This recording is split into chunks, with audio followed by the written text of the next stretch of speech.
most people may know from listening to the podcast and stuff, I am a crime junkie. But I watched the first 48 a lot, like 300 episodes in, I think, or something. I think I've seen everything from 2009 till the present.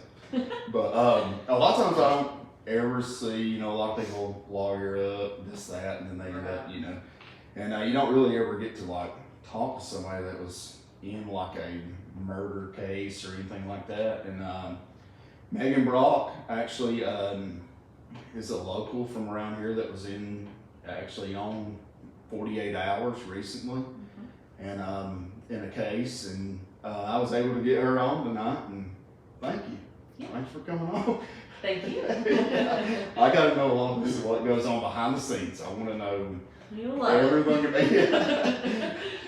That's what my son's always like. You watching Force 48? I can't stand it, But so just kind of let's just kind of start from the get go. So you were called for jury duty. Yes, I was called for jury duty on Jason Crawford, that case of him killing his wife. Right. As far as jury duty goes, I really didn't even want to be selected in the first place, but then I kind of did because it was a murder case, so I was kind of interested, but I was like, no, I don't know, it was weird. But there was a lot of people there too.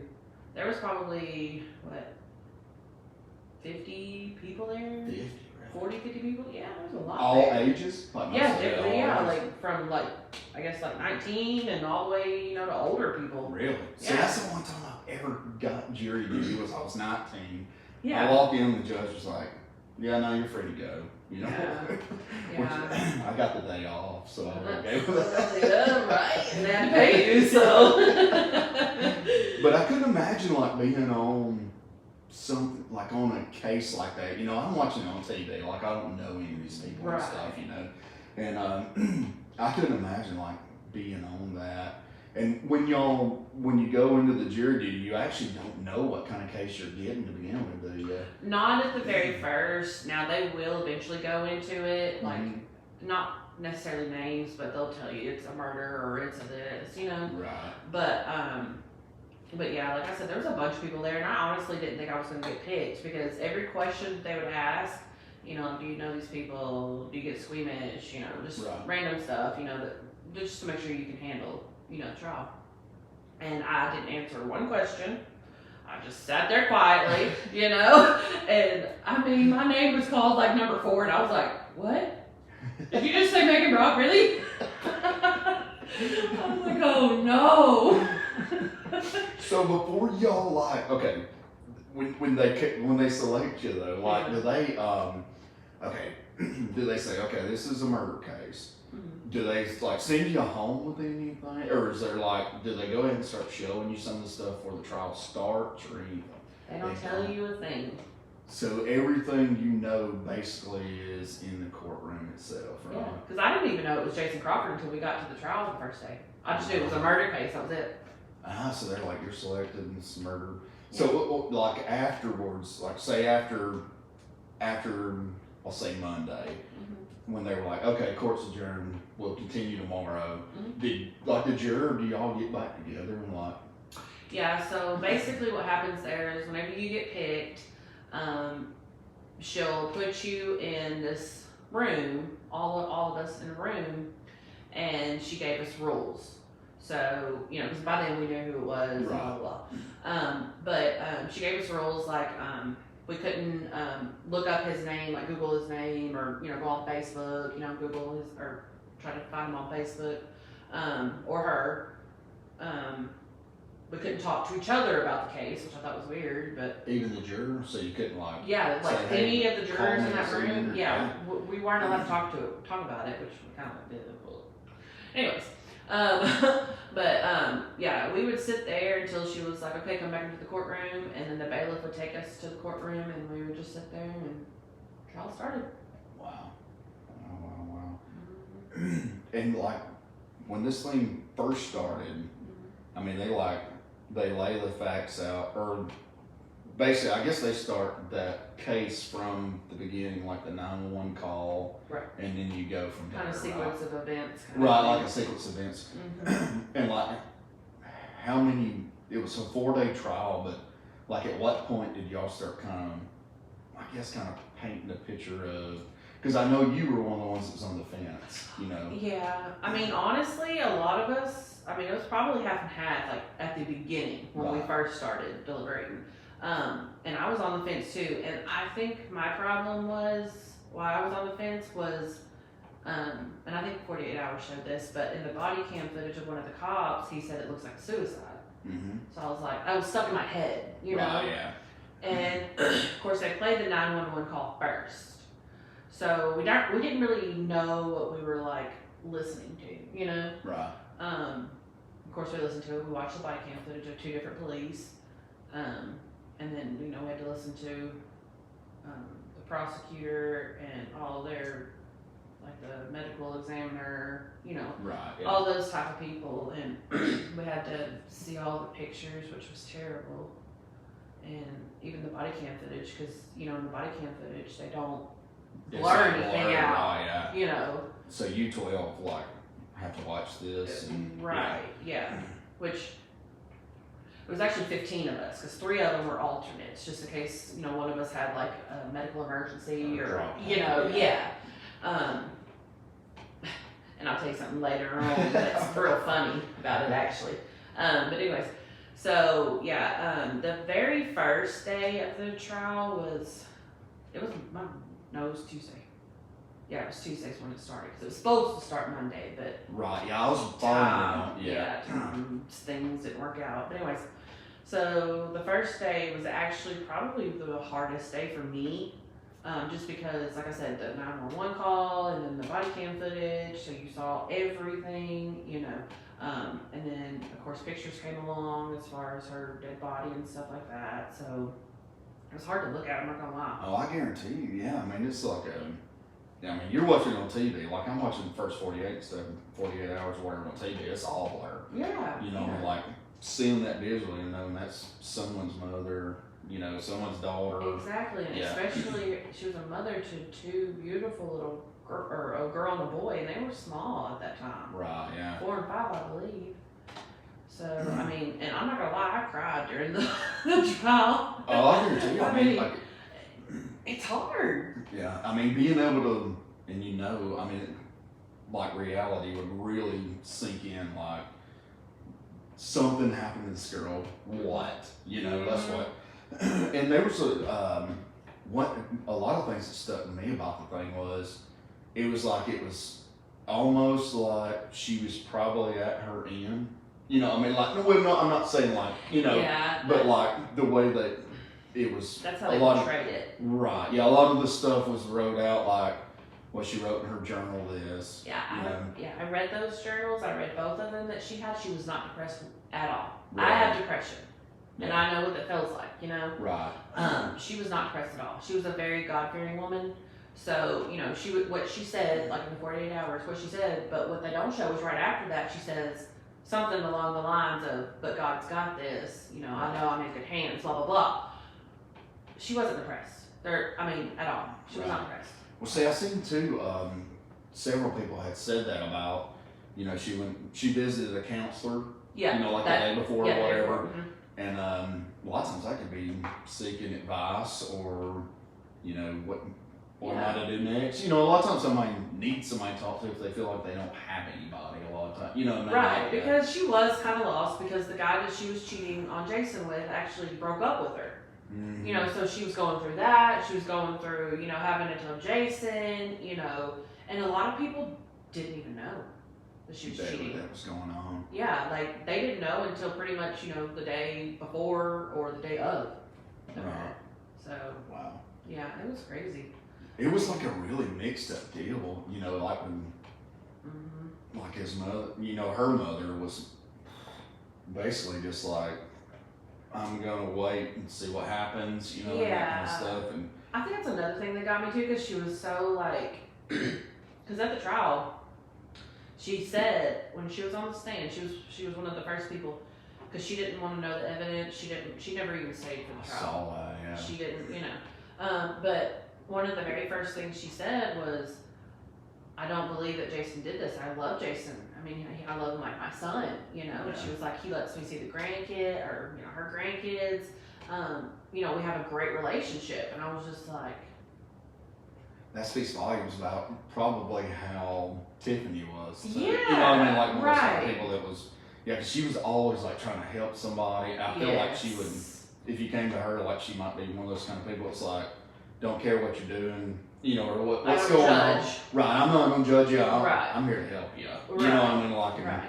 yeah, let's let, you know, that's kind of how I got from the mother. It was like, Well, let's see the facts and let's see Right. the evidence come out, you know, and Yeah. stuff. And what's funny though is her and her mom, I mean, they didn't have like a bad relationship by no means, but they didn't have the best relationship, honestly. Really? Yeah. So that's why I just thought all of it was weird, you know, like that was another thing that put me on the fence too, because I was like, well, if the mom doesn't believe it, you know what I mean? Oh Like, yeah. Like my mother, like if something happened to me, my mother would be like, you know, she done it. She done it, my God. You know, it's that's terrible. But that's how most parents would be, you would think. oh yeah, You know? yeah. And golly, it would be like that would be a tough situation, like for a parent, like to, I mean, your child was killed, but it's like, how did this really happen? You know, one thing that really stuck out to me, which, I mean, the guy on 48 hours was talking about it too, was, you know, it's very rare that somebody like can shoot themselves twice. You know what I mean? Like with their non-dominant hand. Because a lot of these guns are actually hard to like fire, you know. Definitely. Yeah, so whenever you, but afterwards, after the trial was over, and which we'll go back, I know that. Yeah. I'm a jumper arounder. But so whenever you were contacted by 48 hours, did they like call you or? I think what happened was they were already, you know, looking into the case, and I had wrote on, I think it was Coleman Daily, I believe. It was one of those. And I had commented to a guy he was on the fence too. You know, and I wasn't being rude or anything, but, you know, I was just trying to tell him, you know, the facts, you know, why we came to our decision. It's like, you know, we saw this, like we saw it. Yeah, because, I mean, you weren't there. Right. You know, yeah. like, not to be mean, but you weren't there. You don't know everything. Right. You just know hearsay, what he said, she said, you know? Yeah. So, but yeah, I mean, I guess they found that on Facebook. I don't know. That's what I'm thinking. But they messaged me on Facebook and asked if they could, or if she could call me or whatever. I gave her my number, and that's how all that started. Wow. No matter what, I mean, you got, if a divorce is going on or if you got something going, child custody battle or something, I mean, there's people on both sides of the fences. Exactly. It doesn't matter, like, I mean, some people say OJ didn't do it, some people says he did, you know?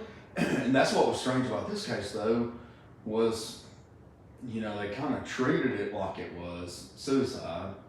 Then it was like, hey, well, wait a minute. Well, maybe it's not, so maybe we should, you know, like turn it over to somebody else. Yeah, you know? that was the only good thing I think the police did, was to call the ABI.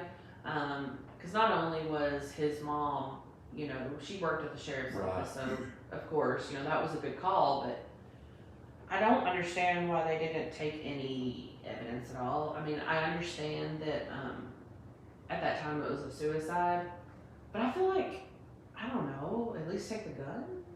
Right. Or the van? Or something? And All they did was take pictures.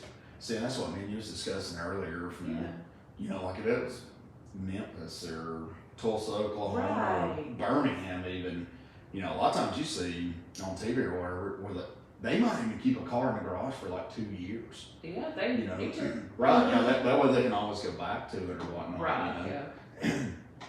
And it's just, I think one thing is like, right here where we live, they don't really see. Yeah, it's not common. Right, a whole lot of it, you know. Yeah. And a lot of the crimes and stuff that's committed here, I don't know the people.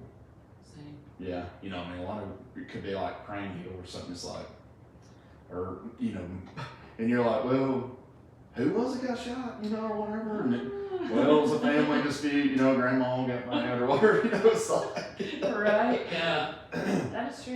Of course, I haven't lived here all my life anyways. You know, I moved here when I was 16, and I'm 31 now, so, I mean, I've been here for a while, but, Right. you know, I don't know a lot of people like you or like my husband or, you know what I mean, Yeah, would people that stay know, around. you know, yeah. That's what Baileyton, I mean, I don't really know like a whole lot. I mean, I can name a lot of people just from right around here, but Mhm. like knowing everybody, I've had people, I've seen obituary stuff where people's passed away, and I'm like, who's that? You know what I mean? Like, Right? just, you know, not being phony or nothing. Yeah. But, yeah. I look at the arrest records like that, I'm like, I know that name, don't I? I'm like, maybe I don't.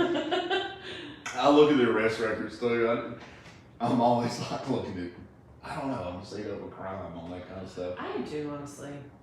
Until you get called to them. No, I was messed up that week. I'm not gonna lie. Well, I can tell you, do you have any, like, from being on that show, do you have, or from being in the trial and stuff, do you? I had a little PTSD there for a minute. Of course, I had PTSD anyway. Right. I'm very mentally ill. Anyways, but no, I mean, I did, like, I could, like, I would just picture all the blood that was there, like, in the cup holders. They were full to the brim. Oh my gosh. Both of them. And the radio or whatever, Yeah. I mean, all that was covered. And it was like, you just can't get that out of your head. Just walk away. You know what I mean? Yeah. Yeah. So. I can understand. I mean, that would, I mean, that's gotta be traumatizing like that. Yeah. I mean, because I used to want to be a juror on a murder case, you know, but after this one, I'm like, nope. Never Done. Next time I'm calling, like, I know them, I gotta go. I'm out. Bye. Yeah. I don't know. It was crazy though. I mean, my anxiety was terrible. Like I said, my depression was bad. Like my whole family could tell. Like Shannon, my husband, he was like, "Are you okay?" And I was like, "I think it's this trial, I guess." Oh, I can tell you, I mean, it'd have to be like so stressful too, Yeah. especially, like you're one of the people that's determining, basically. A person's fate. Right, yeah, what's going to go down, Yeah. I mean, I can imagine like the. And not only that, but what got me was the fact that we could possibly take away a mother. Well, we didn't take away his mother, but the mother was gone, and we might possibly could take the father away from those babies. And I could not imagine that. You know what I mean? Like, Yeah. I mean, I cried a couple times during that trial. I'm not gonna lie. See, like when it comes to like murder and stuff, I mean, a lot of people, they go to Facebook, they go to all these different things and stuff, and it's like, I mean, a murder thing, nobody wins. I mean, like it's like, especially in that kind of incident, it's like nobody wins. There's so many, both families are affected, Right. The kids are affected, everybody around them's affected, Yeah. and that's what, like being part of like a juror like that, I mean, and it sounds, y'all were like confident, I mean, Right. like you had to be sure, Yeah. So whenever y'all, I was keeping up with it on, might have been the Tribune or one of them, and I was actually like keeping up with the trial like as it was going, and they said, basically they're gonna, today's the day that, they're gonna come up with something. It was 4 days in, right? Yeah. Yeah. And y'all, like who determines that? Does the judge say, okay, we've heard enough, this is basically all the evidence, it's basically all this kind of stuff, let's try to figure it out today? I mean, how does that work exactly? So basically what she told us was, like I said earlier, there was 15, there was 3 alternates, so they didn't get to go in the room with us Right. to deliberate. They went into a separate room. But the people that, were in the deliberation room, I can't talk. Spit it out, Junior. But anyway, but no, the ones that were there, like, what was the question? We're gonna have to go back on that one. I just went blank. Oh, don't worry, I'll do that a lot. I'll be like in the middle of something, but Like if you, like the judge, does they say, yeah. we're gonna figure this out today? Yeah, okay, You know, yeah. Is that once they feel like all the evidence is out there, does that make sense? Like it's kind of like we don't have any more to like present you. Y'all got to come up with a verdict. Right. Yeah. Well, basically how that works is the prosecution and the defense, they get the last words. Which the prosecutor, he'll get the first word, and then, the defense gets the last word, I guess you'd say. But anyways, and then they'll both say, hey judge, we're done, or whatever. They say it a lot better than what I just did, but, they say everything's been done and shown. So, then we go into the delivery room. See, you can't even say it. We go into the room, and we also had rules as far as that goes. So in Alabama, and I don't know if it's like this everywhere, but in Alabama, like whoever the jury is, they cannot leave until everybody has an answer. So everybody's got to agree the same. Or disagree. Yes. Okay. There's no this person is just absolutely says no, and then the rest are like yes. There's no. Everybody has to say yes, or everybody has to say no. So you have to stay until as long as it takes. Really? Mm-hmm. So I mean, there's no okay, we'll come back tomorrow morning, we'll sleep on it, what they do is, which thankfully we didn't have to go do that this long, but she said that we would go until, if we didn't come up with a verdict, that we would go until around midnight, and then we would come back the next day, and then try again until midnight if we had to, Wow. Which was God. I'm gonna fall asleep. No. But in that room, I'm not even gonna try to say it. In that room, like I said, at first I was on the fence. There was 40 y'all, right? Yes. So there was one girl that was on the fence, I was on the fence, and then there was two that were like, nope, it was a suicide. You can't change my mind. Okay. So when we got to that point, the judge, she actually tells us before we go in there, somebody has to be the talker, I guess you can say. And they gave us a piece of paper, and he had to fill it out, sign his name and say what the verdict is, guilty or not guilty. Right. And then he would have to stand up and tell them our verdict. So the guy, though, he went out to the bailiff that was sitting right outside our door and was like, okay, we have a problem.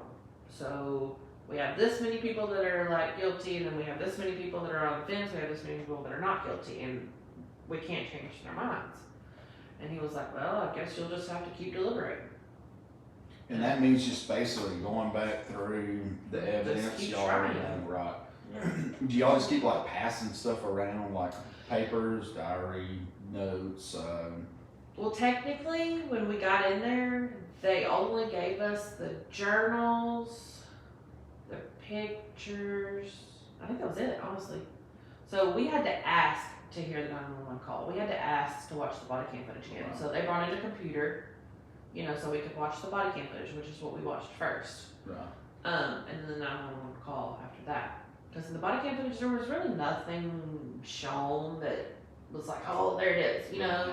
I mean, it was just a bunch of cops walking around. And see, I even heard the officer even. Yeah. I think whenever he called in or whatever, he was like, looks like suicide to me, And that's what made me on the fence, at first anyways. But, we kept deliberating, talking. So at this time, I don't know, it was probably, I guess, around 6 or something. This guy that was there, he made me so mad. He was cocky and I don't know, I just couldn't stand him. Sorry, but anyways, so I was like, bro, I'm leaving. So I get up and I go out to the bailiff and I was like, can I leave and let one of the other alternates come in? And he was like, no. He said, is there a medical emergency? And I said, well, no. And he said, no, you have to go back inside. And I was like, oh, wow. So, which is funny because when we get to the sentencing part, I'll tell you a funny story about that. But anyways, so, once we went through, that's the time, after I came back, that's the time we looked through the body cam footage. Didn't see anything. Nobody was changing their minds. We were all, still at that spot. Which I was at guilty by this point just because of his coldness throughout the whole thing. Just very calm. Yeah, just too calm in my opinion. Which I know everybody takes situations like that different, but I don't know. I would be hysterical. Like, I would have snatched my wife out of that van and tried CPR or something. Like. Yeah. But anyway, so yeah, we watched the body cam footage, didn't see nothing, and then we were like, well, let's listen to the 911 call again. Maybe, there's something there. Because during the trial, like I said, they played the 911 call first and then the body cam footage. Well, we didn't really, not saying we didn't listen, but we didn't know what we were listening for. Right, you're paying more attention now. Right. Like you're looking for little key things. Yeah. Exactly. Okay, so when we finally got the 911 call, this was probably, I guess, around 7:58, something like that. And then whenever he said, that it was the gun was laying beside her, we were all of us were like, that's it. He's guilty. Done. Because in the body cam footage, it shows her holding the gun. Right. And she's barely holding it. Like, it's barely in there. I remember whenever, like the body cam, I guess it was on 48 Hours whenever I saw that, where they were like, she's still got the gun in her hand. Yeah, and it just fell. Mm-hmm. Yeah, like I said, it was barely in her hand. Which, I mean, if it was in her hand in the first place, I guess that would make sense, because shooting it would probably come off out of your hand, honestly, but anyway, so that's what. The second shot, though. Yeah. Like it would, I don't know, because it's like so back and forth on this thing, it was like, right. But if you would shoot, I would think like your reflexes, you would just be like a ball of fist. Yeah. You know what I mean? Like you just held that position. Yeah. Or and whatever. Honestly, most like suicides that happen with guns, they're at their head or their throat, or they're touching their skin. Right. Yeah. I saw that too with the forensic person where they were talking about that. Like it was like 10 inches away or whatever. Yeah. They can like watching different shows or whatever. I mean, they can tell like if I took blood and slung it on you, or if you just got contact with blood. Like you're trying to help somebody, you just came in contact with it. That's pretty amazing. They can actually take some fabric and tell that, hey, this was like explosive, like like it was.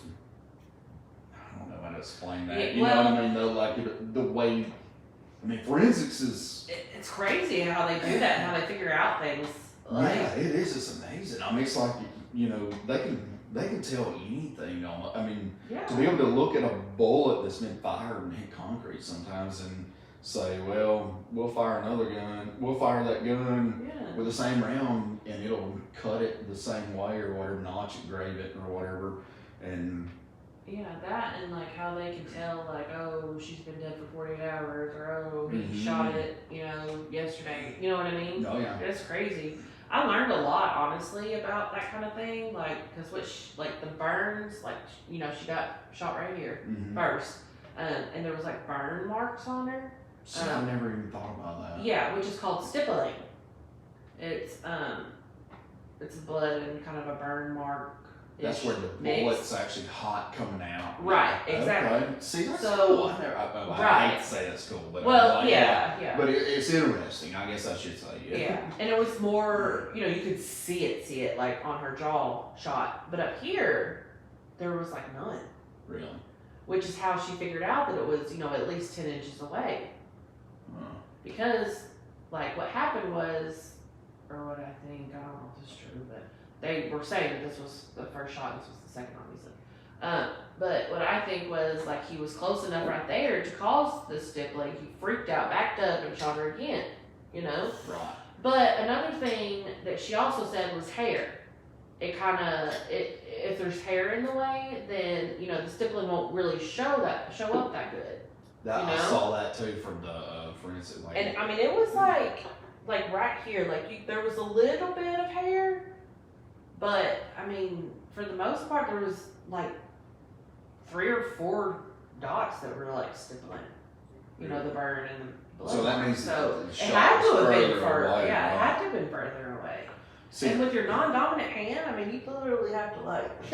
It's awkward. well, you would think too. You know, I was thinking about this. Like, if you're, say, I'm sitting in that driver's seat, Yeah. and the car door's closed, Mm-hmm. and I've got this gun that's 10 inches away. That's probably about 10 inches, Yeah. and I fire this thing I mean, you with would my think- non-dominant hand. Yeah. You would think it would like hit the window or something. Yeah. You know? And you know the fact that there was no blood on that door, and it was ajar or closed, as he Right. said. Yeah. Like, okay, come on now, really? Yeah. And the gun wasn't even in her door. In the body cam footage, it shows you that it was never even in the door. Oh wow. Okay, We don't even know where the hell it came from. Really? Yes. Oh my gosh. Yeah. So there's even like a lot of facts that were not shown. You know what I mean? Like, That's what I'm saying, yeah. because they kept 48 hours out of the courtroom. Right. So I mean, you didn't get to hear like what all was said and you know all that kind of stuff and whatnot.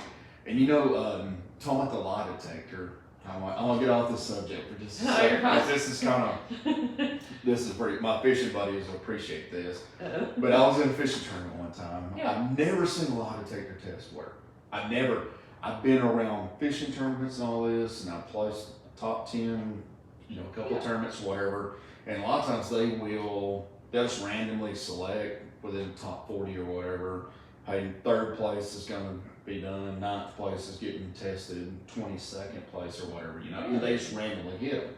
Yeah. And this one time I was in this big fish tournament, and I actually was in like second place or whatever after the first day of like 1,200 something people. Yeah.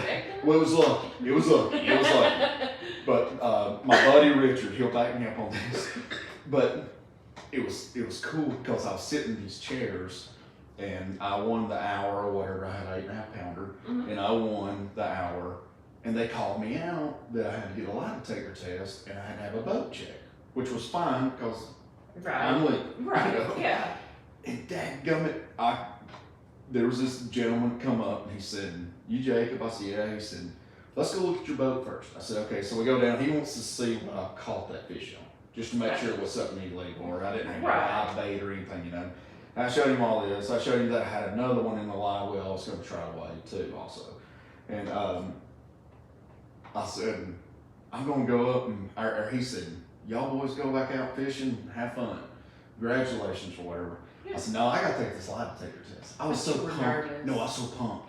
I Really? was so pumped. I wanted, yeah, I You was wanted to just totally experience- legal. I was Yeah. totally legal. I wanted to Yeah. see what they asked. I want to see what Yeah, they that's hook you up, true. hook you all up to, and all this kind of stuff. Yeah. And he said, "Well, you passed."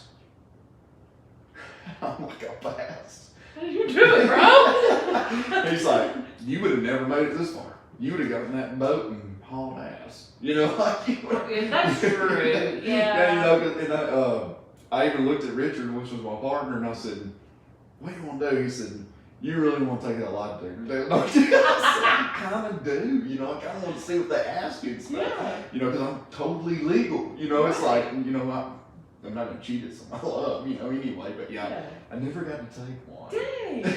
No, That would've all been the bad. time. And I could have been like, "Well, they hook you up like this, you know, they ask you Yeah. this, and the meter, whatever, you know." And I don't think I could ever take one and pass one, honestly. With my anxiety, no.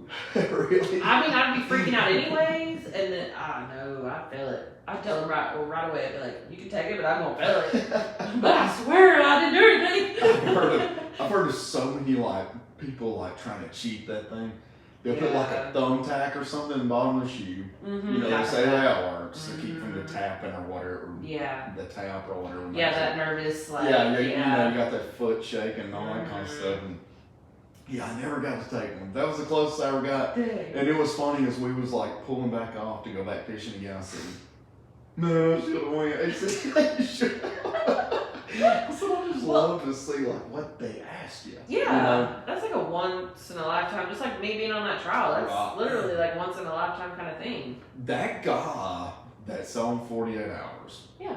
that talked to you Mhm. and everybody, he would make a hell of an interrogator.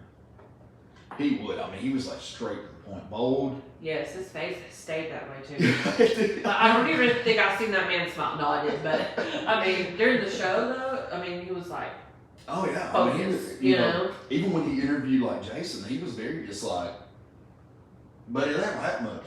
You know, I mean, like he didn't. There was no reserve whatsoever. Yes, but not all. Did you ever like see him like there? Was it? You think it was filmed with like him only, and then like you? And Yeah, then, like it was just me there whenever they filmed me. And then his mom, but her mom, they went to the park, and then wherever else. So yeah, it was like different times. Like we Right. weren't ever all together. And like, wasn't all one the same time. stuff. Yeah. I'll tell you what's awkward though is I don't know if y'all saw me walking down from that was the awkwardest thing ever, because I mean we're on 31, busiest road in freaking town, in the middle of town, and I'm sitting there having to go watch cars go by, and I'm just like, oh my god, it was terrible. They made you out as a schoolgirl. I'm kidding. Really? I was going to ask you about that too. Like, whenever you had, they were like, Megan, or whatever, and you were like walking by and stuff. It was like, so like, where all did y'all like film? And then I know you said they only use like a small portion of everything they ask you. I guess they just try to cut the highlights, maybe, or. I guess I don't know, because I mean that man asked. I mean I was there for 3 hours. That man asked me a lot of questions. Wow. But they just I guess they just got straight to the point, basically, and just got to how we came to our verdict. But I wish they would have said more or played more of mine. But I mean, it is what it is. Yeah. I got my 15 minutes of fame. I got noticed at Walmart, bro. No. I was like, really? You noticed me? I had a big head after that one. TV. You want my autograph? I honestly didn't think I would get noticed, to be honest. But, I mean, I guess a lot of people watched it. There was a lot of people. I know when Coleman Daly put that out, I mean, there was so many people sharing that and everything. I mean, you got to think it's CBS. Yeah. I mean, that's across the country. Exactly, I mean, yeah. It's everywhere. there's people like me, I watch a lot of them. Hell, I might watch them from Dallas, Texas. I mean, like I just, Yeah. I'm interested. One thing about the crime and stuff, I hate people get murdered. I hate all that kind of stuff. Right, right. But I think it's neat how they're able to figure it out. Yeah. I mean, like they're like, well, you had blood on your clothes, or hey, I know you shot a gun because you or whatever, and the technology nowadays, I mean, you could not get away with anything. You can't. I mean, even people from back in like 1980s, now the DNA is what it is now. Yeah, they're going back to these cold case files and stuff. And they're like, yep, that guy's going to prison. He may not have much left, but he's still going to prison. Yeah. You know? Right. See, I like watching the old mobster stuff too. Yeah. Like seeing way back when they had like hitmen, that kind of stuff, And a lot of that stuff they dig up now, where they're like, hey, he was in prison for 6 murders, we thought, but now there's 21 more. Like it. Yeah. It is crazy though how they can come up with stuff and like tell a time frame or any of that. It's wild. It interests me. Like I should have went into like the FBI or something, because I mean I'm like so eat up with it. Well, I think what like interests me in true crime is like, what is the killer thinking? Like, what goes through his mind? Yeah, like what makes you think, hey, I'm gonna go kill my wife right now? Like how do you get to that conclusion? And a lot of times, I think a lot of people probably really, they lose their shit and they don't think about their actions maybe sometimes. But like when you're talking about like domestic violence, police officers hate to go to domestic violence stuff. I mean, but like people nowadays, the values just aren't there. And a lot of it has to do with people don't want to work. I really believe that, because you got too much time on your hands. Right, yeah, and it's like, well, I love that I have that Xbox 19 or whatever, My grandma's got $400 on her wallet. I mean, there's so much of that kind of stuff that goes on where it's just, that's what I was telling y'all, listening to interrogations almost every day, all day. Yeah. You know, and it's like people kill their kids for insurance money. Yeah, that is crazy right And there. you're like, you're sick. But almost, they can't be in their right mind. I mean, they can't be.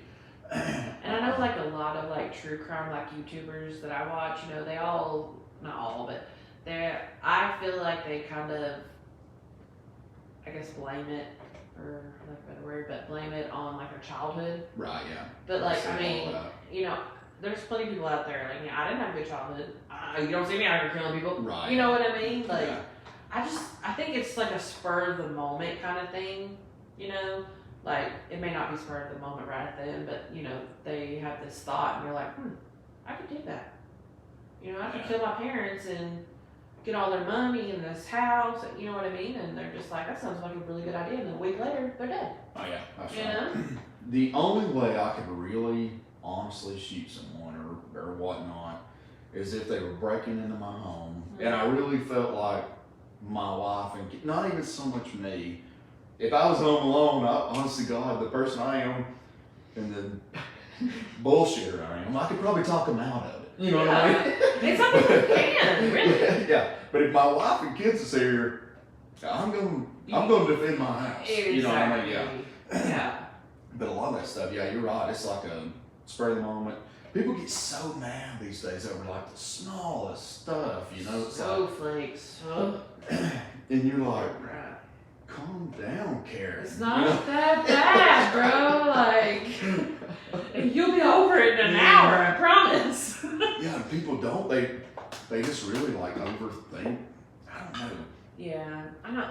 That's always interested me though. Like, how did you come to that conclusion? Like, especially with kids, like that just baffles me. Oh, me too. I mean, it's like to me and you, that doesn't even seem like that's real. Right. But it happens. I know, You know? so much too. It does. It happens a lot. Especially with like human trafficking and stuff like that. Like, that's a real thing. Like, when it first was like viral, I guess, I was like, it won't happen in this small ass town. You know what I mean? But But like the more you look at it, it's like, wow.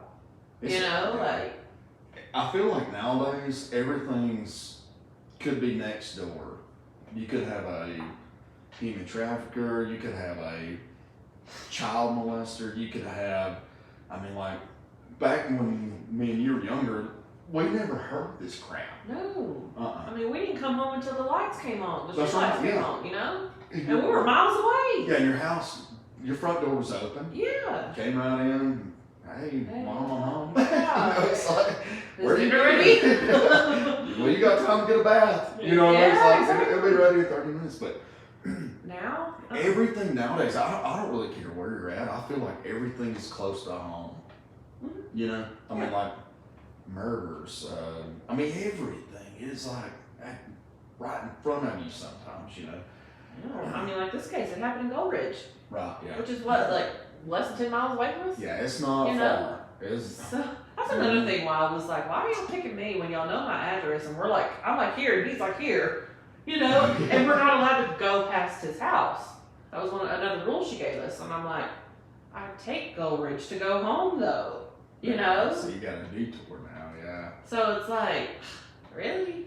And see, not being funny or anything about this, but like, I almost feel like people that are, I think I really kind of blame the judicial system because I don't feel like something in that case where it could be like a suicide or a homicide should go 5 years before it's brought before the judge.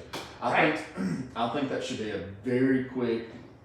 I think it should be very quick. I think, hey, we're not going to lock you up because you could. We're going to lock you up, but we know you could be innocent. Right. You know, we're going to put you in this jail cell, Right. but we're going to have your case like next week. We're going to find some folks or whatever, and maybe even just get 12 people together and say, hey, look, let's look through these facts and stuff. You tell me whether you think he needs to be in jail or not, or her, or whatever. You know what I'm saying? Like, Yeah. Well, like in this case, like, you know, he was out for a year before he got arrested, right? I saw that, yeah. He was in jail for 30 minutes, Jacob. 30 minutes, and he got bailed out. How in the hell can you get bailed out for a murder charge, really? Yeah, you should not. Like, child molesters, murderers. Yes. You know, I mean, like Rapists. rapists, yes. Because in my opinion, I really feel like child molesting is murder. Yeah. And I almost feel like raping a woman is murder because, I mean, you have scarred this person for life. It's not like I just came up and stole your cell phone out of your car. Yeah. You know what I mean? You were It's just like, mad, hey, you know, I get the whatever. cell phone, you know, Yeah. I get a new cell phone, you know. But I mean, you're really like taking a part of who a person is or who they will be. Oh, I mean, yeah. I really feel like that. I really do. It's true. For real. Yeah. I mean, and it's so scary because like you said, it's always so close to home now. Like it's everywhere. You can't escape it. Mm-mm. You No, know? you can't get around it. I mean, Yeah. and right here where we live, I would trust if I broke down in the middle of Coleman, I would trust walking home, and I don't want this place to turn into where it used to when I worked in some of these places like New Orleans and some of this kind of stuff, where when it got dark, hey, I ran to the work truck. You know what I mean? Just scared to death. You know, it's like, and I'm no kid at this point. You know, it's like, Right. yeah, I don't know where I am. I don't know the area I'm in, but like Coleman, I mean, we're really, this is a very good town. You know what I mean? And it is. It's very low crime on a lot of stuff. Drugs are A little out of going control. nuts, yeah. But as far as like murders and rapists stuff like that, like we're a pretty safe town, honestly. Yeah, we Fulton are. County is, you know. There's, It's just crazy. it is, and you know, like the schools and that kind of stuff. Like we drop Lee Kate off, drop Walker off, and it's like you go to work and you don't even really think about things that happen. You know? Yeah. And yeah, that's what I do not want this town to turn into, like, you know. Memphis or you know, Right, yeah. Some of these definitely. places, like in Illinois, you know, where. Chicago and stuff. Yeah. Well, and another thing is like, you know, he was out for 5.5 years, right? Well, the crime happened in 2017. He got arrested in 2018. And then they blamed it on COVID. And I'm like, COVID didn't really show up until 2020. Right, yeah. So why didn't we have his trial before then? Why did y'all let him out? Why, you know, I just had so many questions like, why are y'all messing up so bad? Right. Sorry, but I mean, you know, like. Well, child molesters, you'll see where so-and-so gets busted. It's everywhere, you know, Mhm. and you'll see like where so-and-so's child got, this guy, that, you get to see them so many times, you'll recognize them. You're like, damn, they're from almost Jasper. But I know I've seen him in the paper 3 times this year. You know, and then he's right back out again. You know, and it's like, no, lock him up or castrate him.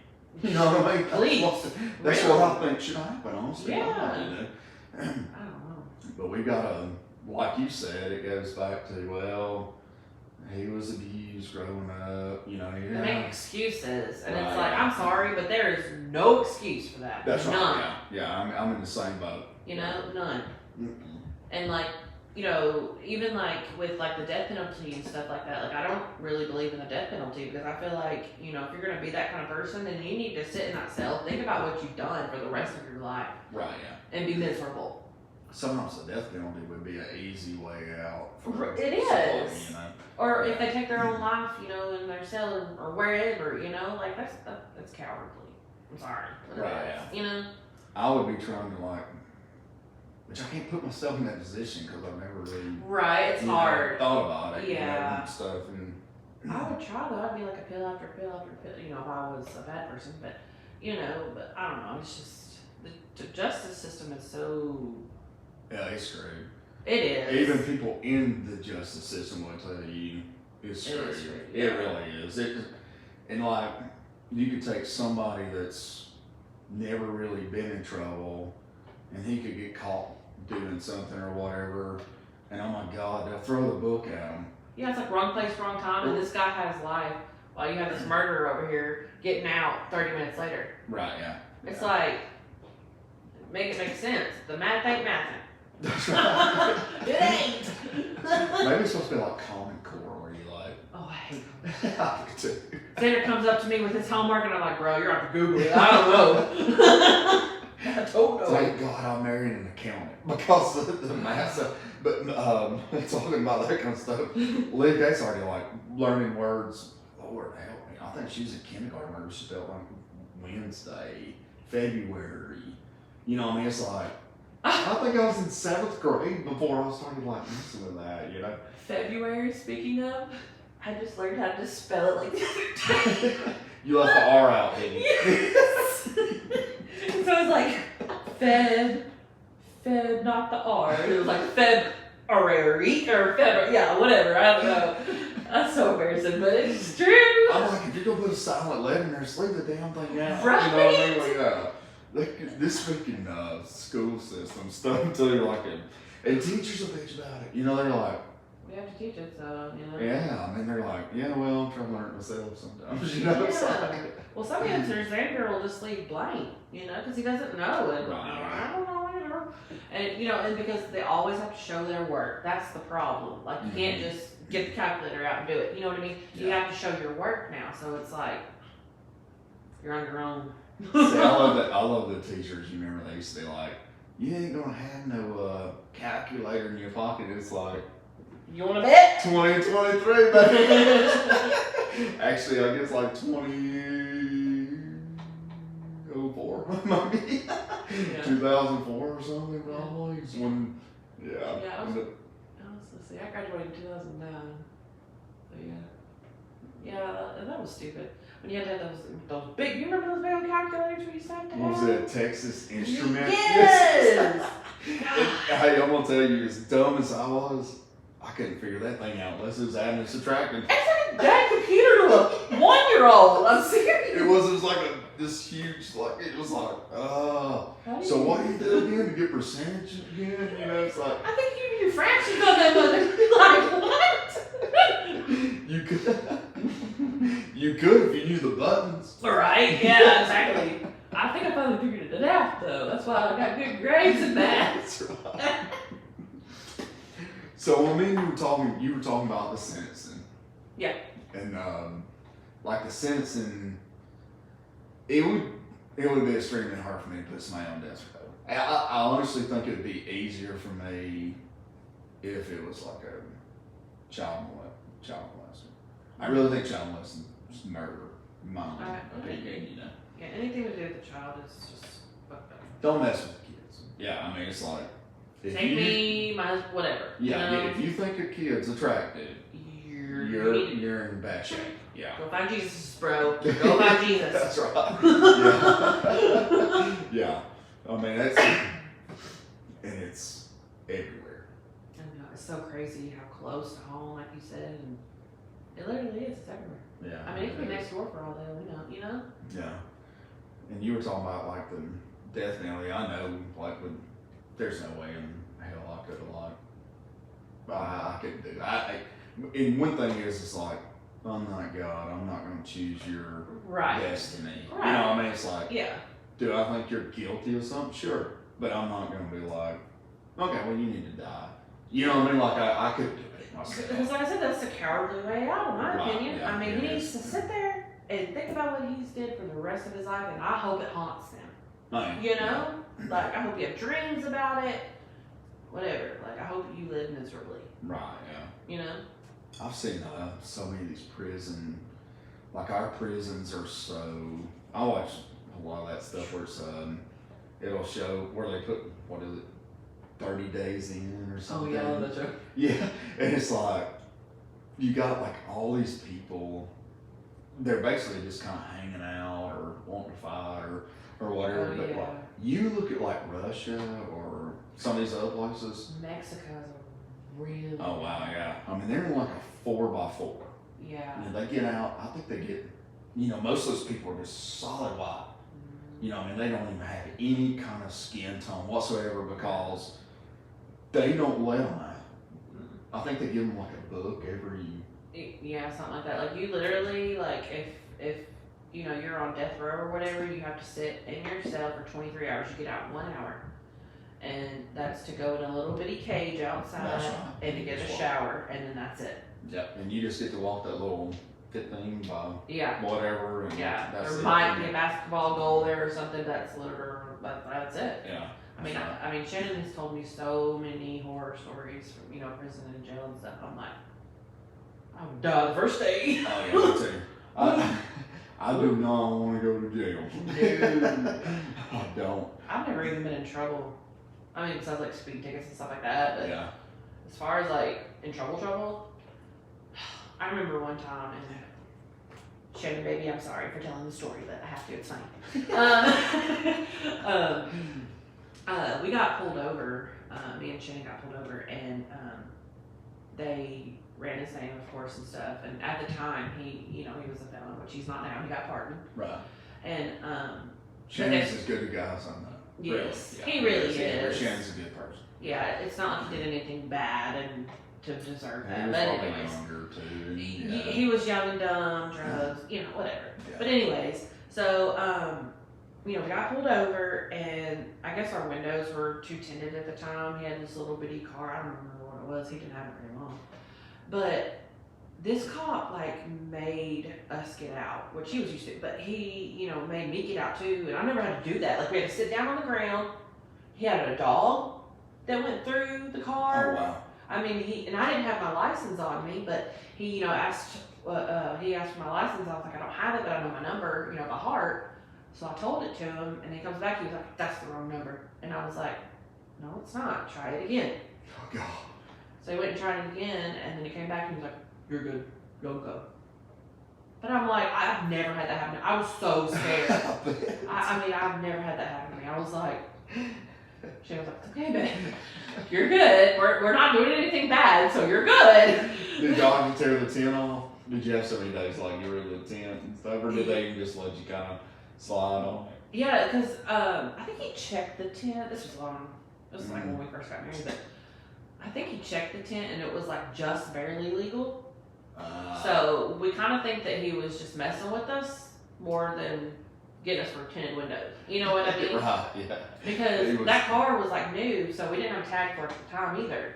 Yeah. So you know how cops are. If you don't have a tag, they're gonna make sure if you're that 20, 30 days or not. Right, yeah, they want to, yeah. But that was the scariest thing to me. I was like, I've never had this happen in my life. I had, when I worked on the railroad, this is so funny. This guy had like this Crown Vic, or whatever, and it was brown, and he had his windows, I'm talking about tinted out completely. Dang. And he got pulled over in LaGrange, Georgia, for his tent being too, Too dark, yeah. Yeah. So they wrote him a warning. So it was the next, he tells us about it and everything, at work and whatnot. And we worked like Monday through Thursday, so we went home on the weekend or whatnot, but we had to go back to LaGrange. Well, that Sunday is when everybody went back, to get in the hotel or whatever for the next morning at work. Yeah. And this guy, we were sitting in the lobby of the hotel.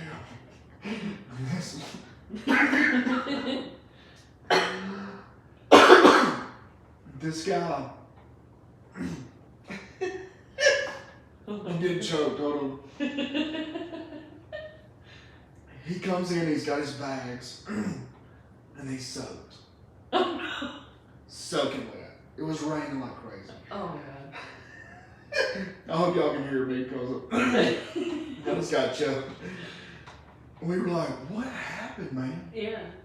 He said, once I got in Georgia, even though it was raining like crazy, I drove the whole way with my windows down. And it was raining. Oh, poor guy. He didn't want to take his tent off. Oh my god. And he said, how many more weeks are we working down here? I gotta get out of here. Yeah, I know. It was like, oh my gosh. We were like, just tear the tent off, man. No. I love it, no. We're like, the chances of you running into that same officer again is very slim. Right? Yeah. I don't know. One of my friends, she got pulled over twice by the same cop in A-Rad. First, and she was speeding because she speeds everywhere. But anyways, first time was speeding, she got her ticket, blah, blah, blah. Well, the second time, and she has her children, well, kids, she has a boy that's Sanders' age, and then she has 2 girls that one's about to go into high school and one's already in high school. But he, I guess, like leaned into her window or something, you know, when it was down, and he was like, "Ma'am, step out." She was, or no. He was like, "Ma'am, I'm gonna have you do a breathalyzer test because this smells like alcohol." And she smelled. And she was like, "It's literally perfume." Yeah, like she opened her thing. She was like, "See, it's perfume." Oh God. He probably made her. thought she was covering something up. Yeah, he made her blow all of her kids. Now her kids are freaking out, and you know he still made her blow, and obviously you know it was 000. You know, because she wasn't drinking. It was freaking perfume. She was so mad. Oh, she was so mad. But I mean, that was kind of stupid. Like, perfume does not smell like alcohol. No, it don't mean no. I'd open up the door and be like, "You going on a date or what?" You know? Yeah, like I don't know. It was weird. She was pissed though. Have you seen the? This is way off subject. Anybody who listens to this podcast is like, this dude jumps around. I'm ADHD. I'm ADD. Yeah, you can be talking about a president, and I'll jump to. Did you see that truck the other day come through? Girl. Did you see that big old jacket truck come through town? You know, whatever. Yeah, I'm like really bad about skipping around. Bud Light. Have you been seeing that stuff about Bud Light? They got the transgender. No, are you serious? And people are pouring out their Bud Light. Like, one guy made a video where he's like drinking this Bud Light, you know, whatever, and he comes up. Then when he comes back down and he looks, he's got mascara on. Oh my God! I think I've seen something like that on TikTok. That's what they got this. They got this transgender now, you know, or whatever it's like. That's like their mascot, I think, or something. I'm not really sure, but yeah, she's on the can. She's on the can. What is it? I don't know. No, I went to Walmart the other day, last weekend or whatever, to get groceries, and the Arab one, you know, the beers right here, and the milks, or well, the cheeses and stuff right there. Because y'all don't drink. Yeah, right. But I would drink Bud Light whether it had Pamela Anderson on it. Shit, beer tastes like piss to me. Natural light. It's natural light, girl. It's the beer of champions. Now, because I'm a whiskey girl, and you know I don't need no chaser. Like I just drink it straight. It's good to me. Yeah. Or Fireball or something like that. Fireball's but good. yeah, Fireball. but if I get drunk, Michelob will be the only beer that I would drink. Michelob Ultra's good. I like Michelob like Ultra. Michelob. Yeah, but I have to be drunk. But anyways, I was looking at the beer or whatever. I don't even know why, but I was looking at the beer and I seen Bud Light, and it was like in like a white can. It was like girly looking, and I looked over and I was like, what? Mm-hmm. So they have like, I guess like girly drinks now or whatever. Oh yeah. And I was like, that's weird. It's went straight transgender. What? I'm sorry. I don't want to offend anybody, but no, I don't want to either. I was just like, I mean, be you know, by all means. I don't care, but it's just weird to me how people are like making these companies like do these things, and, like with the bathrooms, and it's like if you're a girl and you want to transition into a boy, that's totally fine. Be you, go use the men's bathroom, and that's that. Like why is there people out here bitching about that? You know, like just let them be. Like let them do their thing. I don't know. I mean, see, that's what me. I don't judge people. I don't judge people by the way they look. I don't judge people. I don't care if you were the richest person or if you're the poorest person. I can get along with anybody. You really can. I like people. Yeah. You know, I mean, that's what.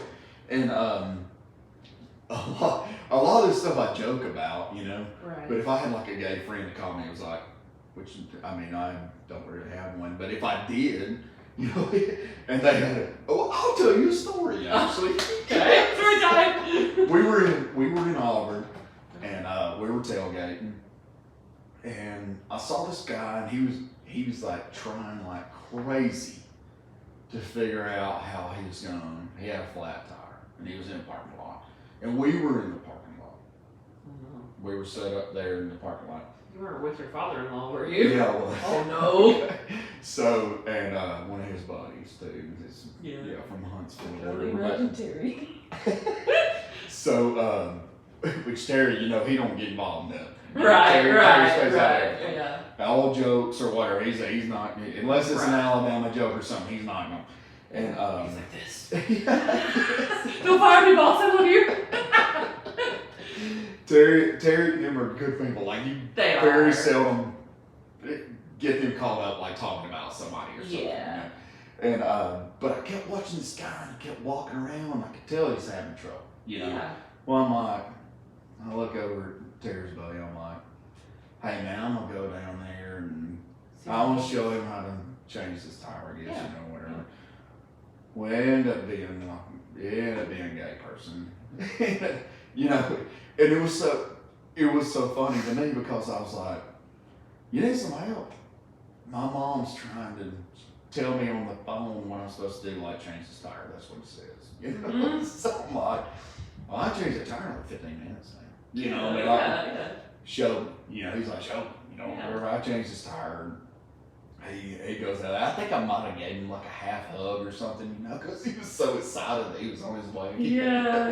It was a front tire flat too. Oh. So I took one of the front tires, put it in the back, Yeah. because you don't want your front tire being a donut. Yeah, definitely. So I put one of the back tires in the front. And when I walked back up, the face, it wasn't Terry, it was Terry's buddies.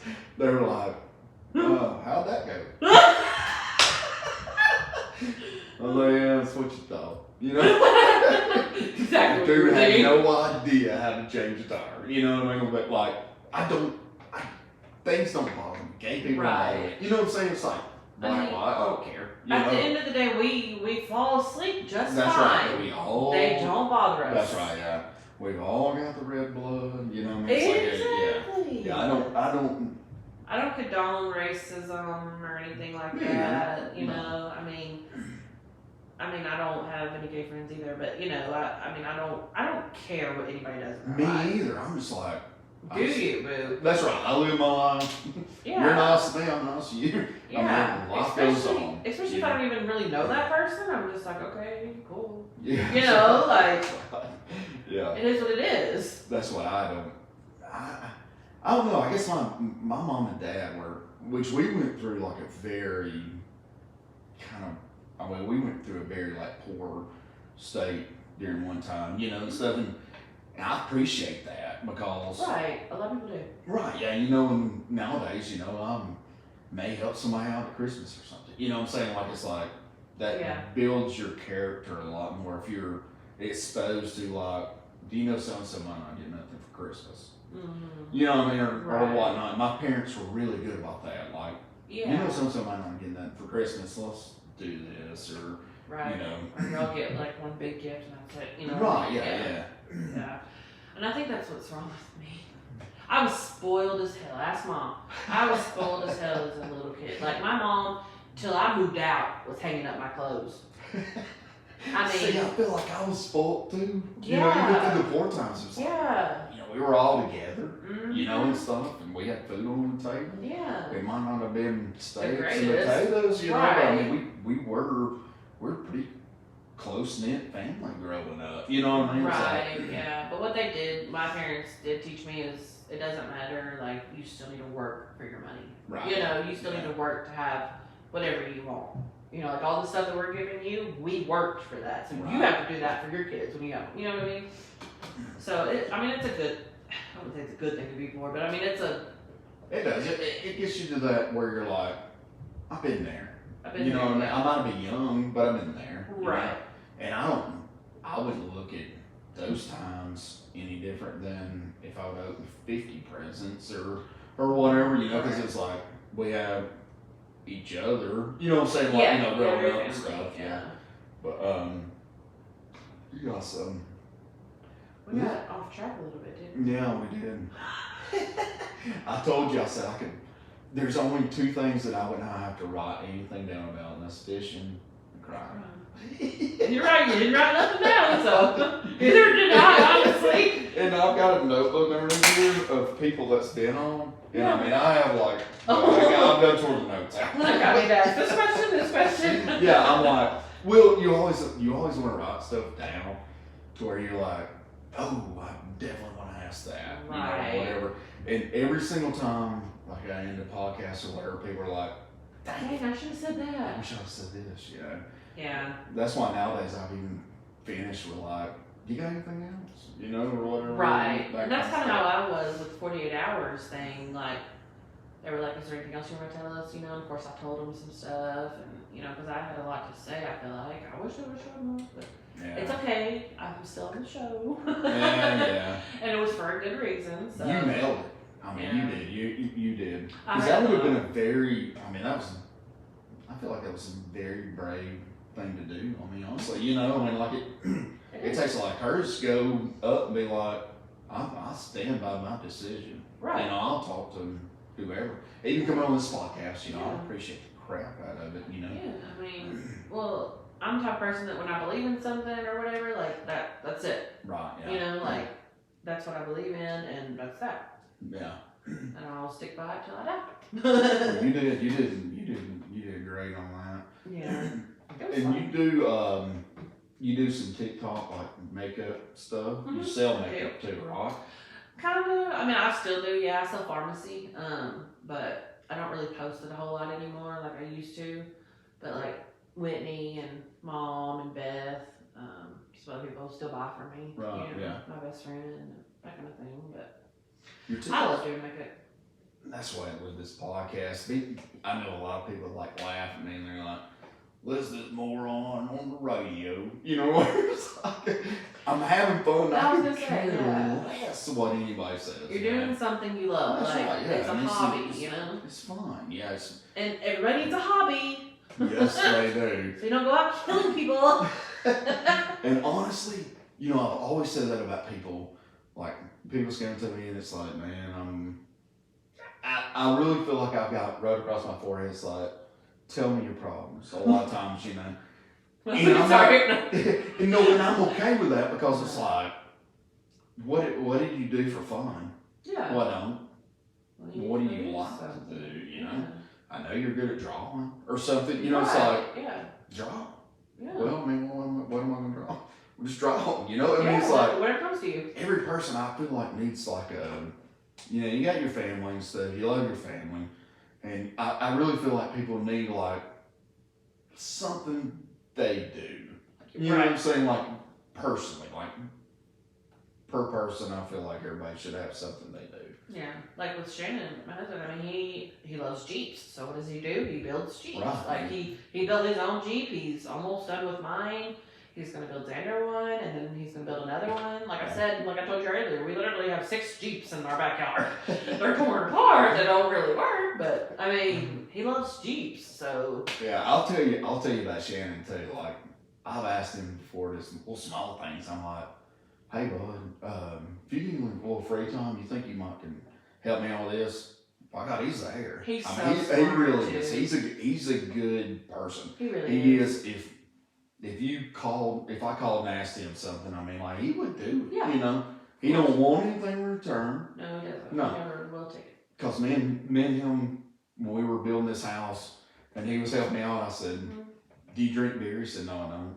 I said, "What kind of cigarettes you smoke?" He said, "I'm not gonna tell you because you're gonna try to buy me some He cigarettes." told me that. He was like, damn, Jacob gave me cigarettes. I told him not to. He was mad. And I was like, it's okay. I'm like, I want to give you something because it's your time. It's your time. Right. Yeah, but yeah, Shannon is. Shannon's always, every time I've ever asked him about anything, he's always been Johnny on the spot. He's like, and he'll even be like, well, man, I got busy today, but I'm gonna try to do that tomorrow. Yeah. Which I don't expect it. It's not Right. it's not like most things I ask for all the time.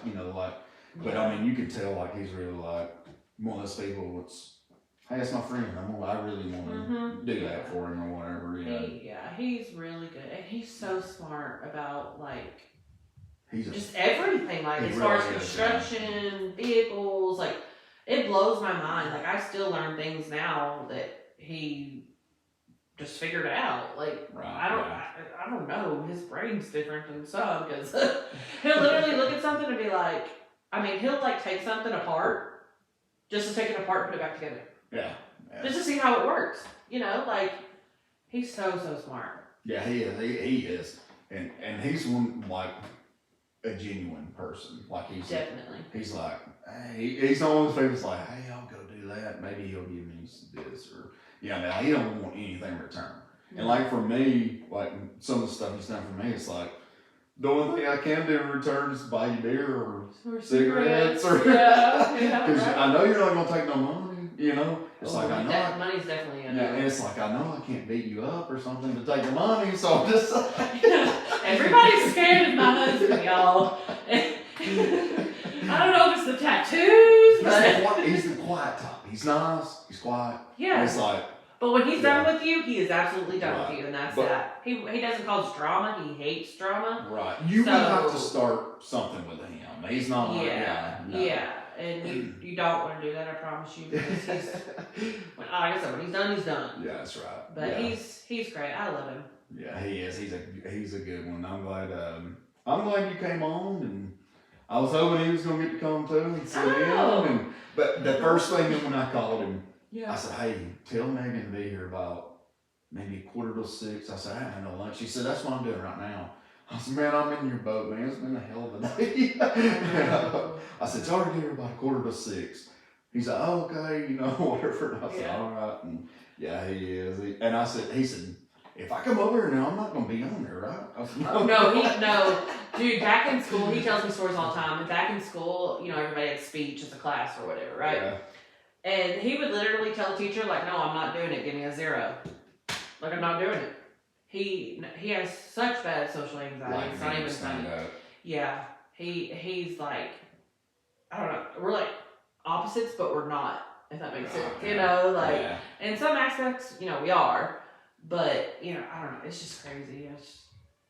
See, and that's me. I don't really know if I can. Would you opposites attract? Yeah. So you're more you're more loud, outgoing, right? And he's kind of more silent and quieter. Yeah. And I don't know that I could go and stand in front of like a group of people and speak. Like I'm comfortable doing this. Right. But I don't really. My brother, he's spoke in front of. He's on Showtime calling fights for the MMA and stuff, and walks right out there, never misses a lick. He's never nervous. Oh my gosh, I get in there and I'd be like, Mom? I need you help. I mean, they'll ask him to go do little, like, hey, you mind to come out here and announce the cheerleaders at this ball game or whatever, or the football players, the seniors or whatever. He's like, yeah, I'll be there. Whatever does not bother him. But me, like, getting in front of, like, a crowd, which is kind of like podcast, it's the beginning. It's the first, like, 30 seconds. Yeah. Yes, it really is. Well, and you don't have, like, a bunch of people watching, like in front of you. You know what I mean? Yeah. I mean, they're watching you, but, they're not in front of you. But I guess I'm different. I don't know, because I don't have social anxiety by no means. Like, I'll talk to anybody that talks to me, and I don't care. Like, I mean, I can't one-on-one, a couple people, but but like, a huge crowd. Oh, yeah. No. Yeah, but like when they asked me to be on 48 Hours, I was like, hell yeah. I wasn't nervous at all, and I thought I would be, because of my anxiety. I have it bad anyways, but even when I got there and the guy was doing my makeup, I was just chill. Like, I wasn't nervous at all. Really? But I think me doing this show gave me a lot of closure too. Right. Honestly, I mean, no, I didn't do it for myself. I did it for Tiffany. But I mean, I don't know. It gave me closure, honestly. Right. Because I thought about that case for a while after. I got better as far as the depression and anxiety went, but I got over it. And I still think about her. And those kids, God, those kids. I cried when. Like, as soon as the guy said he's guilty or whatever, I looked straight out to the courtroom or whatever, and everybody was just bawling, and I started crying, and I was like, what did we do? But I mean, you gotta think of it this way, like he did the crime, so he's got to do the time. Yeah. Yeah. I just hate the kids, but what are you gonna do? Is it better? Yeah, that's what. In that circumstance, it's like me just talking about nobody win. You know what I mean? Like you don't, You're right. even though he was proven guilty and everybody's kind of saw and heard the evidence. I mean, my Lord, I could read on Coleman Daily and stuff, like the things y'all were, like looking at stuff, not in depth like that, but like, it just kept on, and it was like, it sucks because nobody wins. I mean, like. Yeah, I mean, justice is served in a sense, but to the family, like, it'll never be served because, I mean, A, he could possibly get out in 15 years. 2, he only got 99 years, so it's not like life. I mean, 99 years is a long time. He would, if he doesn't get, paroled or whatever, he will die in prison, but still, it's just like, I don't know. Yeah, I mean, I know that was hard to like take in. I guarantee you. Yeah, I mean, yeah, I mean, I couldn't imagine. I mean, but like, if I would have been in there and like actually saw that, and, you know what I mean? Like, the people on the outside, you've got people on Facebook sitting there like, oh my God, people, this happens all the time or whatever, but I mean, it's like the things that like the juror and stuff saw and y'all heard in the courtroom and all that kind of stuff, it's like. You don't see that every day. And I know you're like, y'all are confident, like, you know what I'm saying? It's not like you lay down at night and you're like, well, maybe, you know what I'm saying? Yeah. But I mean, I was confident. it's a double-edged sword, though, It because you got now both parents are out of the picture. You know what I mean? But it's like, you can't let somebody still walk around that done that, because what if he does go crazy and shoots his kids? It's possible. Right, yeah. But before we go, sorry, I have a funny story to tell y'all. So, at the sentencing hearing, I was there obviously because 48 Hours wanted to interview me afterwards, which they didn't show, but that's fine. Anyways, so, the defense has a second to be like, after the impact statements and stuff, the defense has their chance to appeal. They're going to, right? I was going to ask a question. I'm glad you said this. Okay. So they did, right? A long ass list, bro. A long ass list. Well, she pretty much says no. Well, he tried to appeal because of me. Because of you? He did. Because earlier in the podcast when I told you that I wanted to leave. Oh. Nobody told the defense apparently. So the defense was like, well, we didn't know that, and she was probably just saying he's guilty just because. And I'm sitting there laughing they were cutting me apart, bro. Really? Yes.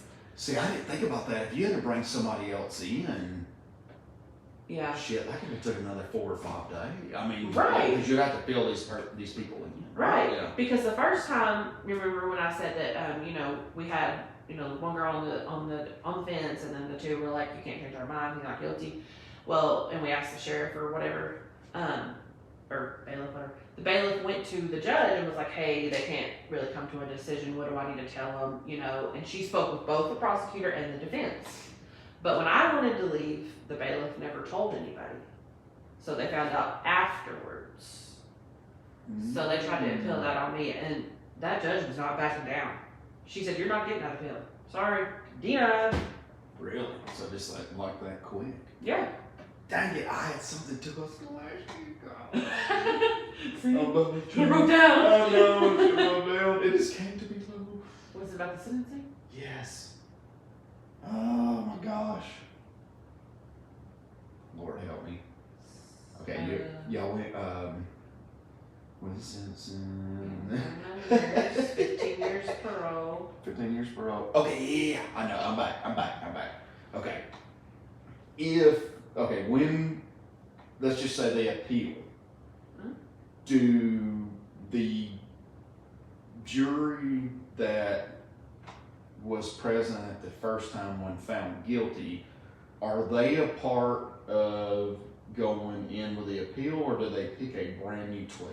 Brand new 12. Okay. See, that was one thing I was wondering too, because it's like, will they bring y'all back and then maybe bring in another one and then try to deliberate again? Right, yeah, where it's like maybe they don't see a little key asset or something that maybe one of y'all noticed or something. Right. But so they'll start 12 people out It's blank. like a brand new trial. Okay, yeah. Because I was thinking about that earlier today. I'm like, well, it almost looks like if you were in a sports game or something, you know, I mean, like where, hey, this team might have been wrong, you know, cheated or something. Yeah. Will they bring those back? You know, that same Right. team back to play or whatever. Yeah, that's what I was kind of wondering on that. Yeah. Yeah, that's how it went though. It was hard, but we got through it. Yeah. I hate it. It's I mean, at the end of the day, we got situation. justice for Tiffany, and that's all that really matters. You know, like I said, the kids hurt me, but they're better off. You know, Right. I mean, they need their mother. That sucks for them really bad, but they didn't need Jason. I feel like kids really need their mother. I mean, Yeah, like, exactly.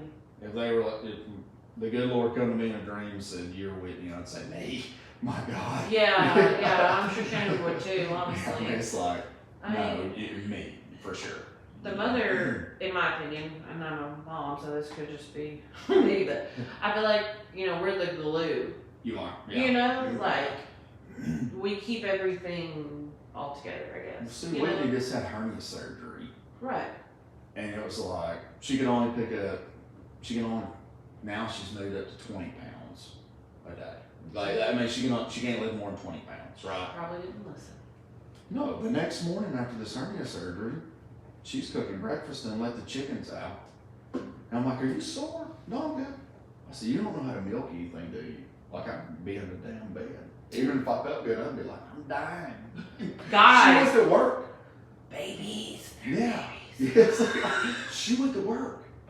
You know, it's like, oh my God, women are very stronger, but I feel like y'all are, I don't know, I just feel like We're emotional, you but need a mother. I mean, like, definitely. especially, I mean, I understand like a mother gets killed in a car wreck or something, you know, Right. unfortunate kind of things, you know, and stuff. Yeah. But like if it come down between me and my wife, I would Right. definitely need like in a second. I wouldn't even hesitate, you know. And that's the thing with this case, like, did he just not think about the kids? Like, did he not care? Probably snapped. Yeah, I mean, basically, but it's just like, Didn't make it bro, through. just chill for a second and just think about what you're thinking about. Oh, yeah. You know?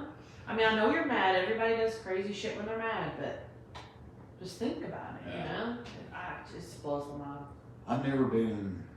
I'm not a person that punches walls. I don't. Right. Yeah, I don't.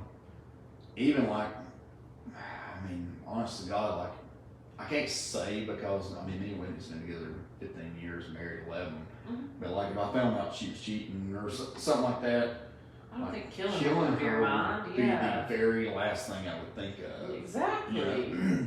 But I guess that's just normal brain. I don't know. Like, that's why I want to be someone that like gets into the minds of criminals. I Right. would love to do that. You And know? with technology, eventually I mean, they can actually like do brain scans and stuff now and Yeah. kind of tell, hey, this is what controls this, or, you know, I mean, like, Right. you It know, might be it's- for them to look at my brain. They'd be like, God. You know what they would say to me? No. This guy needs to have a helmet on because everything that he's thinking about is stupid. Like, but not stupid, crazy stupid. It's just kind of like, I'm always thinking the next joke to pull on somebody.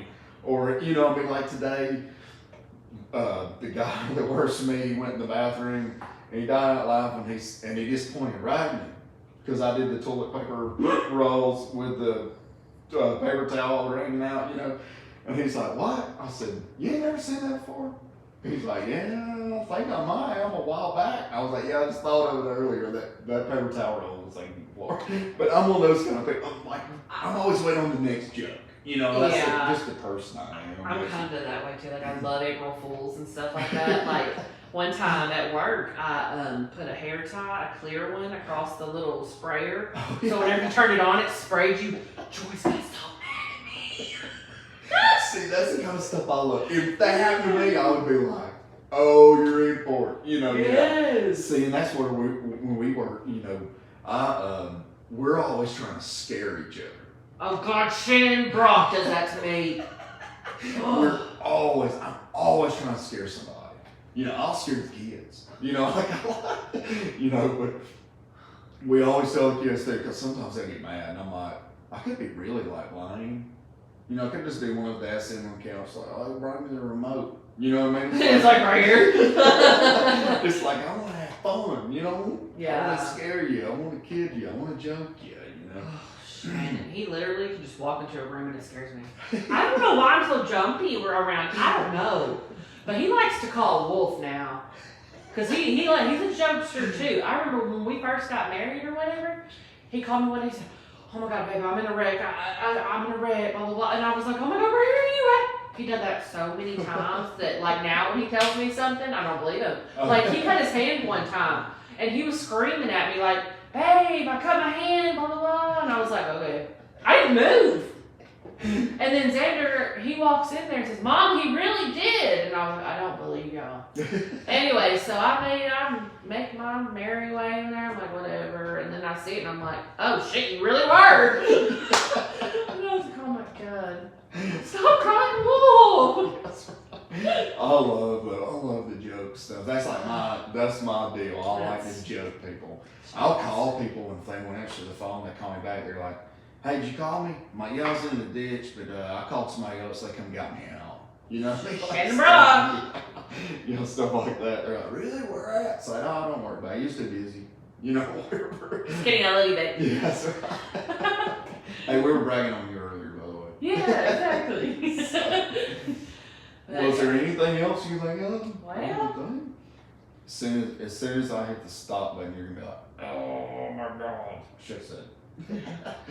I think we pretty much got, I mean, it's 48 hours, you know. I'm sure most people have seen it, so they covered a lot of it. But, I mean, the only really thing that shocked me was her mom.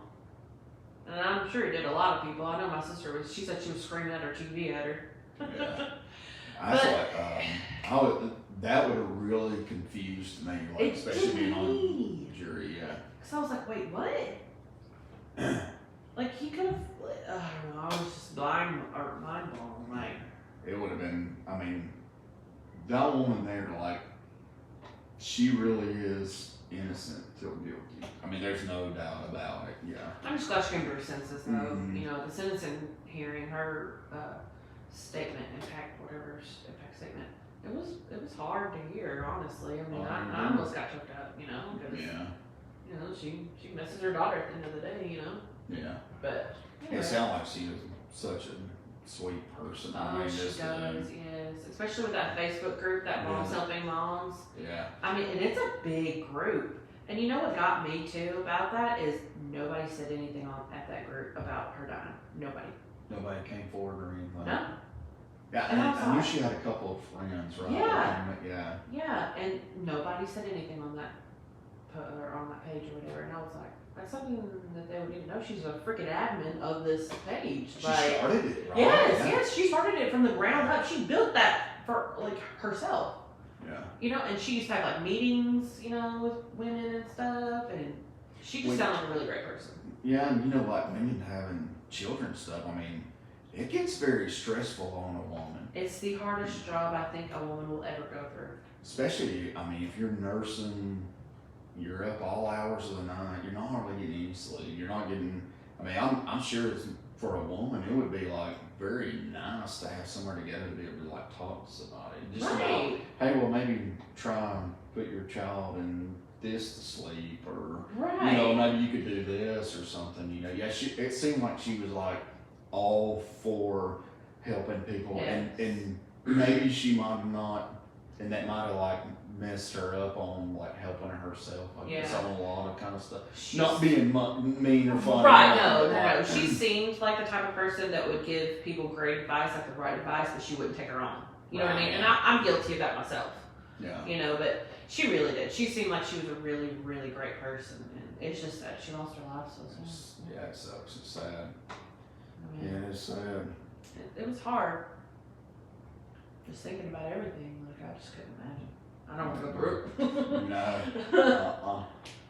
I appreciate you coming on. I mean, it says a lot about you. Just like, I mean, you're standing by it, and you know, maybe somebody can hear this and they'd be like, you know, I changed my mind. right, yeah. No, I'm talking about like even, you know, like maybe people were, maybe a couple's fighting or something. You know what I'm saying? It's like, Right. it might even raise red flags of something, you know? Right. Yeah. And that's why I one think of the voices are really good Yes. for like, yeah. I think that's one of the reasons why I wanted to do, you know, not only your podcast with 48 Hours too, because I feel like something like this needs to be like talked about more. Right, yeah. Because it's not. Yeah. You know, like spousal abuse, whatever, it's real. It happens every single day. Like, and a lot of times, you know, the girls are too scared to say anything. I've seen that so many times. I mean, Yes. like girls are getting beat up at home or Yeah. somebody, you know, something's happening to them or whatnot. And women are very, they hold it in.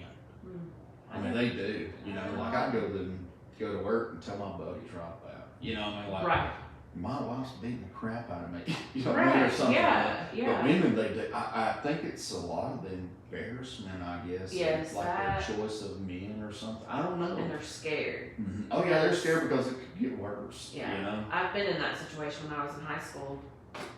I won't even talk about Yeah. it. But anyways, I mean, I was in that situation though, and I was the same way. It was hard to just break up with them. You know what I mean? Yeah. Of course, I finally got, you know, I did it because I was just done. Right. I couldn't take it anymore. I mean, I'm 5'9", and I'm telling you, Jacob, I was maybe 100 pounds soaking wet because I was so depressed. I didn't eat, I didn't sleep, I didn't drink. I mean, that man or kid, he was a freaking kid, ruined my life. You know, like. You ever notice too, like most men that beat up their girlfriends or wives couldn't fight their damn way out of a wet pepper sack. They can't. No, they can't. They can't. They They feel are- like they are tough Yes. by like overpowering a woman. And Yes. it's like, I'm there's- sorry, but you're a pussy. that's right. Yes, Sorry. that's exactly right. And I'm not going to bleep that out either. Because that's the truth. so- Yeah. I mean, it's Shut up, you two daddy.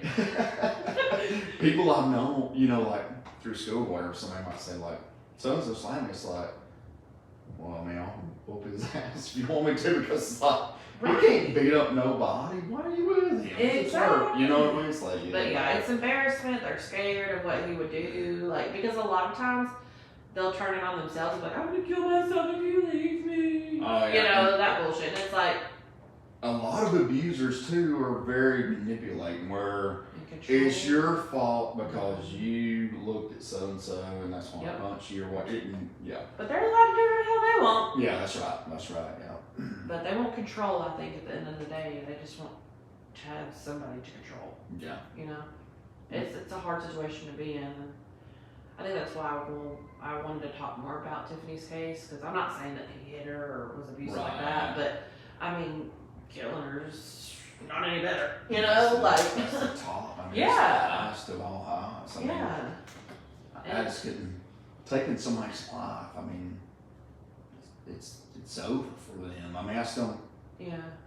never even thought about it, you know? Yeah. It's just hard because girls are so scared, but I mean, we need to start standing up for ourselves. We We do, need yeah. to, you know, be like, hey, this is toxic. Right, yeah. Like, Communicate gotta with get your out. friends and stuff. Yes, let like somebody I'm sure there's know, plenty of yeah. people that will help you. Oh, I you know? guarantee you. Yeah, I mean, like I said, I've been in that situation, so it's hard to say that, but now that I look back, I'm like, I'm an idiot. Yeah. You know, like, why didn't I just leave? Yeah. Because he wasn't gonna do nothing. No, You know? it's just He was all talking about. for women though. I just feel like it's like so hard for them to get out of that situation. It is. It You really know? is. It is. And I think a lot of it is real and truthfully they blame themselves I that agree. somebody's doing that to them. You know? I always thought it was my fault. Yeah. No matter what.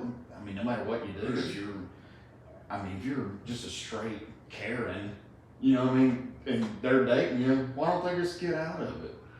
You know what I'm saying? It's like You can't have your cake and eat it too, That's bro. right, So yeah. like, you either want this girl that you're cheating on me with, or you want me. Like, choose. right, yeah. Can't That's have right. both. We're not That's polyamorous or whatever. That's Like, no. But yeah, I just feel like ladies need to tell their stories more, and that's kind of why I wanted to do this Yeah. show. Well, you did good. Thank you. I'm proud of you, and I think you're really good on the show. You did good here, and I had fun. I did too. I'm telling you, like, people, when they come on, they're like, can I come on again? I'm like, Yeah. yes, I'll have you back. I promise. So. Yeah, I'm gonna think of something for next time. Maybe I need to go back on TV. Hopefully not for this. Yeah, no, not for this. Something else. That's right. But yeah, no, I had fun. I liked it. Yeah, it is. It's a lot of fun. Thank you again. Yeah, of course. So.